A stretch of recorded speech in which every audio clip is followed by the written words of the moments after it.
আমরা সবাই সমাজের প্রোডাক্ট। সমাজটাকে ধারণ করে শিল্প সংস্কৃতি। রবীন্দ্রনাথের ওই কথাটা তো মানতেই হয় যে শিক্ষা আর সংস্কৃতি হীরের টুকরো, এবং তার থেকে শিক্ষা হলো একটা হীরের খণ্ড, আর তার থেকে যে বিচ্ছুরণ হয় সেটা হলো সংস্কৃতি।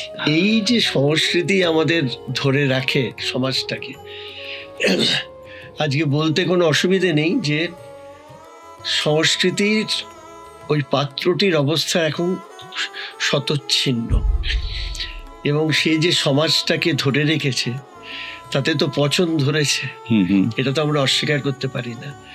তুমি, আমি, একজন পুলিশ, একজন রাজনৈতিক কর্মী, একজন শিল্পী, একজন সরকারি কর্মচারী, যে যে সেক্টরে আছে সে কিন্তু এই সমাজেরই প্রোডাক্ট।